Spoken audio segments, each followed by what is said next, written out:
Olá, meus caros alunos, vamos para mais uma aula de máquinas elétricas. Nas aulas passadas, nós já havíamos visto sobre a classificação das máquinas elétricas, que ela se divide em dois grupos. A primeira delas é as máquinas estáticas, que são os transformadores, e a segunda, as máquinas rotativas, que são exatamente os motores e os geradores. Aqui então nós vamos tratar um pouco da visão das máquinas rotativas. E ela se divide entre corrente contínua e corrente alternada, e cada um desses grupos possui então motores e geradores. Do grupo de corrente contínua, a classificação tanto dos geradores quanto dos motores é feita quanto à interligação, né, da parte estática, que é chamado de estator, com a parte rotativa, que nós chamamos de induzido. E essas formas de ligação, de ligações, perdão, ela pode ser excitação independente, excitação série, paralela ou composta, né? Conforme já dito, isso ocorre tanto para motores quanto para geradores. A parte alternada, nós temos aí tanto também motores e geradores, nós temos aqueles chamados de assíncrono, perdão, de síncrono. Esse nome se dá pelo sincronismo entre os campos girantes do estator e do rotor, né? É feita uma alimentação para cada uma dessas partes e ela gera um campo, dois campos, né? Esses campos eles estão sincronizados. E temos também as máquinas assíncronas, também chamadas de máquinas de indução. E quando eu digo máquina, tanto faz, eu me referi a geradores quanto a motores. Nas máquinas de indução, ou nas máquinas assíncronas, e ela tem esse nome exatamente por não ter sincronismo entre o campo do estator, que é a parte fixa da máquina, com o campo do rotor. Não é? O que é feito é uma alimentação no estator dessa máquina e ela vai então induzir um campo no rotor da máquina, que é a parte girante, e haverá um escorregamento entre esses dois campos. Nós vamos ver isso com detalhe futuramente. Né? Então, devido a esse escorregamento, essa máquina perde o sincronismo, daí o nome então de máquina assíncrona. Hoje, conforme já dito, vamos ver exclusivamente as máquinas de corrente contínua. Quais são as características dessas máquinas? Pelo desenho, então, a gente consegue ver o posicionamento dessas peças dentro da máquina. Conforme já disse, eu tenho aqui uma carcaça onde ela vai suportar todos os outros componentes, onde todos os outros componentes serão ligados, né, presos a essa estrutura. Aqui o rotor, que é a parte girante. Esse rotor ele é montado num eixo. E eu tenho aqui então os meus comutadores, que nada mais são do que lâminas de cobre que são montadas, né, presas ao longo de um cilindro. E essas lâminas então, cada uma delas eu prendo, cada par, né, eu prendo aqui um conjunto de bobinas aqui do meu induzido. E aqui são as escovas. O papel dessas escovas é exatamente fazer a comutação ou a seleção entre quais são os conjuntos de bobinas ou de fios que serão alimentados, né, por vez. Aqui é mesmo para a gente ter uma noção do posicionamento desses componentes. O detalhamento a gente faz agora nas próximas imagens. Nessa imagem dá para a gente ver três dos componentes da máquina. A primeira delas é o estator, onde eu tenho as minhas bobinas de campo, que é a parte, o estator é a parte fixa da máquina. Eu tenho aqui o rotor com a armadura. A gente chama de armadura geralmente a parte que nós alimentamos para poder fazer a interação. Então, na máquina de corrente contínua, a interação principal do campo é feita com a alimentação do rotor. Por isso nós damos a esse rotor o nome de armadura. Corrente alternada, por exemplo, a armadura está aqui na parte fixa da máquina, pois é nela que nós alimentamos para gerar a interação com os demais campos magnéticos. Eu tenho aqui uma ventoinha presa no eixo do meu estator. O papel dessa ventoinha é refrigerar todo o sistema, então ele vai arrefecer não só o rotor, como também o estator, e trocar calor, em alguns casos, também com a carcaça da máquina. E as escovas, que elas são posicionadas aqui no comutador. O papel delas é alimentar ou receber alimentação, no caso de um gerador. exatamente da tensão, se for um gerador, da tensão induzida nessas bobinas. E se for um motor, elas são alimentadas e elas vão então circular uma corrente aqui para poder criar um campo que irá interagir com o estator dessa máquina.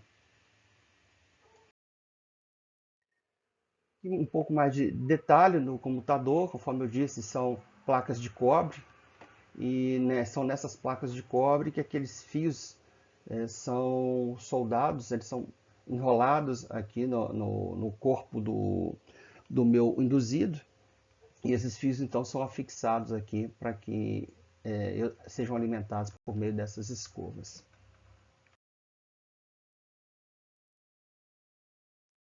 O diagrama esquemático, eu tenho então a parte fixa da minha máquina, que é a carcaça. Nela eu vou fixar o estator, então eu tenho aqui as minhas sapatas polares, tem uma sapata e aqui a outra sapata polar. Tem esse formato exatamente para que eu melhore o fluxo, a interação entre o fluxo da parte estática, que é o estator, com o meu induzido. Então eu tenho as minhas bobinas de campo que são presas, elas são empacotadas e presas aqui nessas sapatas polares. Conforme eu já disse, eu tenho aqui o induzido e aqui então o comutador. Essa outra sapata polar aqui é onde eu tenho o meu interpolo. Esse interpolo, nós vamos ver mais adiante, ele tem o papel de retornar o polo, porque na interação entre os campos do estator e induzido, haverá uma distorção desse campo magnético, deslocando, dependendo do tipo de máquina, se é motor ou se é gerador, ele vai deslocar para um sentido ou para o outro. Então a gente coloca, na maioria das vezes, um interpolo para poder retornar esse polo para o ponto de origem. Nós vamos ver esse detalhe nas próximas aulas. Eu tenho aqui mais um detalhamento das partes constituintes da máquina, que é onde é fixado o induzido. Então ele é preso nesse eixo e essa estrutura é presa na carcaça do motor. Tenho aqui um ponto saliente onde se encaixa a escova, cada uma das escovas, né, uma nesse ponto, outra nesse. Elas são aparafusadas de sorte que elas consigam ter acesso aqui às lâminas do comutador. Essas escovas, num dos lados dela tem uma mola e essa peça aqui impede o movimento dessa escova para cima, de sorte que essa mola vai empurrar sempre contra as lâminas do comutador. Como ela é de grafite, ela vai se desgastando com o passar do tempo e o papel dessa mola é exatamente continuar empurrando esse componente para que esse contato seja mantido ao longo de um determinado tempo. Claro que esse componente, essa escova, ela vai se desgastar com o tempo e é preciso então trocá-las por meio de manutenção desse motor. Nesse detalhamento, a gente consegue ver como é que é montada a estrutura do estator. Conforme eu disse, são bobinas empacotadas, elas são encaixadas aqui no interpolo, e esse interpolo, então, ele é preso na estrutura da máquina.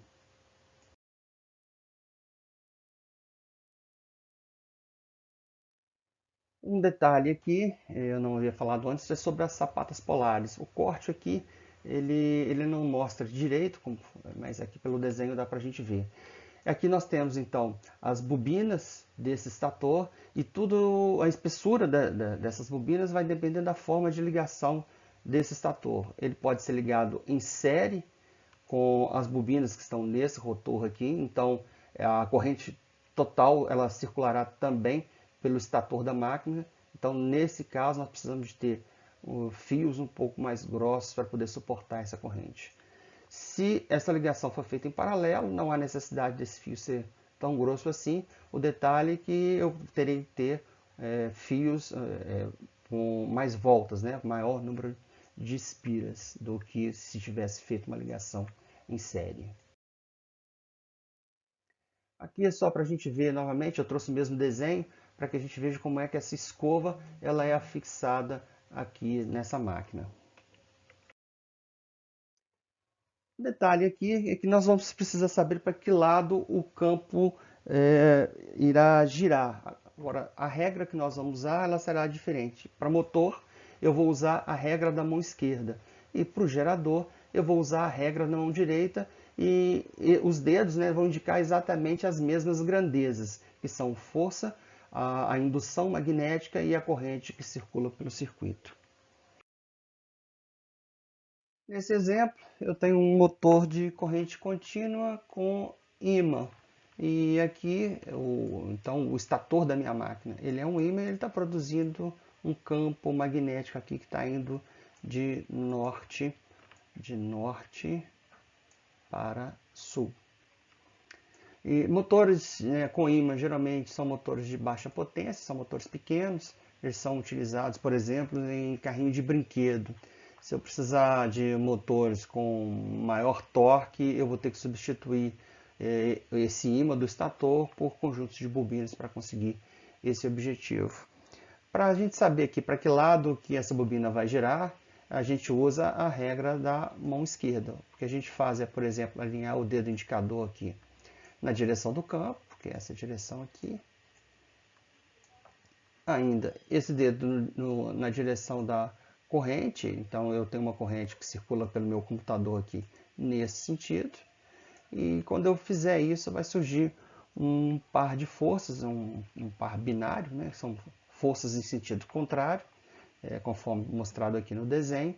Isso vai fazer então com que essa bobina ela gire nesse sentido aqui, que é o sentido anti-horário. Se a gente dividir esse giro em pelo menos 3 estágios, dá para a gente ter uma noção aí de granularidade, como é que essa bobina irá se deslocar. Nesse segundo estágio, houve uma movimentação aqui do comutador, ele estava nessa posição e passou para essa posição, mas como ele continua sendo alimentado no mesmo sentido, eu vou ter então uma corrente que irá circular na bobina aqui, nesse mesmo sentido. Isso então fará com que surja um par de forças binários, agora orientado dessa forma que aqui está, né? Para cima e para baixo. Isso faz então com que a minha bobina continue se deslocando no mesmo sentido, que é o sentido anti-horário. Nesse terceiro estágio, essa bobina agora ela completou um giro de 90 graus, então houve mais um deslocamento aqui das minhas lâminas comutadoras, mas conforme já dito, eu tenho a corrente que continuará circulando no mesmo sentido. Isso então vai produzir, mais uma vez, um binário de forças, e esse binário de forças aqui vai continuar fazendo com que essa minha bobina continue se deslocando no sentido anti-horário, né? Se eu acrescentar aqui mais 2 estágios, eu vou ter uma volta completa dessa minha bobina. Bom, isso vai me gerar um problema. Eu copiei essa animação aqui desse site. Esse site é bastante interessante porque ele traz não só as imagens, mas ele traz também a movimentação desse motor. Então, se vocês quiserem ver um pouco mais de riqueza, de detalhe, por favor, acesse esse endereço aqui para que vocês tenham a animação completa. Mas aqui já dá para a gente ter uma noção. E o problema aqui é o seguinte: quando a minha bobina estiver exatamente nessa posição aqui, observem vocês que ela fará um ângulo de 90 graus com o campo magnético. E se a gente pegar aí cosseno de 90 graus, nós vamos ter exatamente zero. Então, nesse instante, quando a bobina estiver nessa posição aqui, nós vamos ter que o torque é igual a zero. Qual que é o problema disso? O problema disso é que essa máquina ela vai girar com uma certa velocidade. Quando a bobina chegar nessa posição, não tem força. Então, a força cessando, esse motor perde um pouco de velocidade. Ele vai continuar girando, sim, mas ele vai ter um pequeno deslocamento aqui, ó, nesse eixo, por causa da inércia.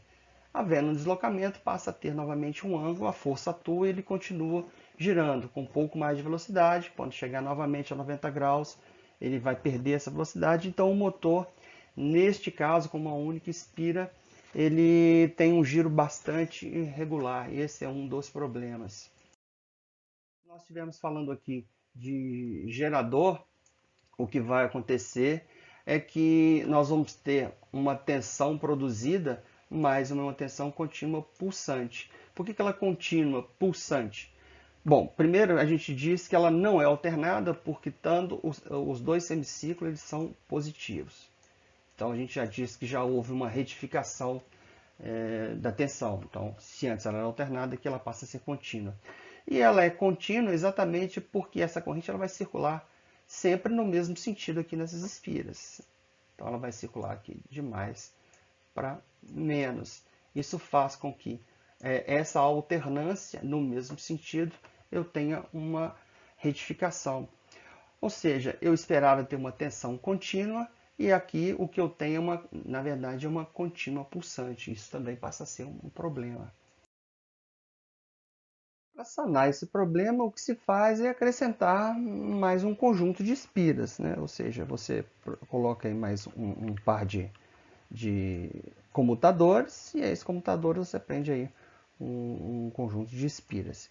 De sorte que quando essa bobina aqui estiver nessa posição, né, de fazendo 90 graus com as linhas de campo, né, que estão indo aqui de norte para sul, então eu não vou ter força, minha força nesse conjunto de espiras é zero, mas em compensação, nessa espira azul aqui eu vou ter um par binário de forças, então a força atuará aqui fazendo com que esse conjunto todo se desloque. E quando essa bobina aqui tiver 90 graus, essa outra aqui não estará, então de sorte que você tenha um giro mais regular do que no caso anterior.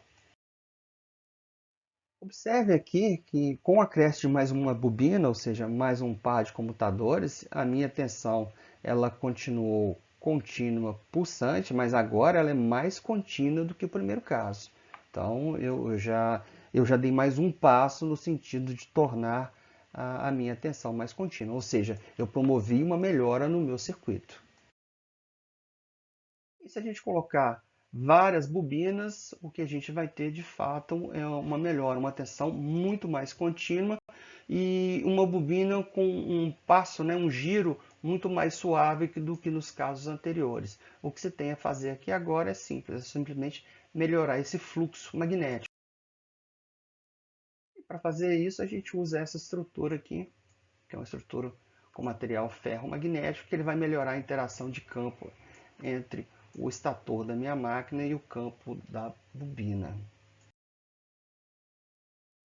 Bom, com isso, o que a gente tem como resultado é uma tensão praticamente contínua, à medida que a gente aumenta ali o pares de bobinas ali no rotor da máquina.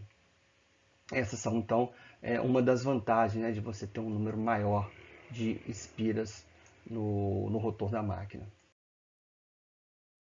Bem, senhores, por hoje é só. A ideia aqui é mesmo a gente ter uma noção das partes constituintes de um motor e de um gerador de corrente contínua. Não deixem de ver a próxima aula que eu vou entrar em detalhes construtivos.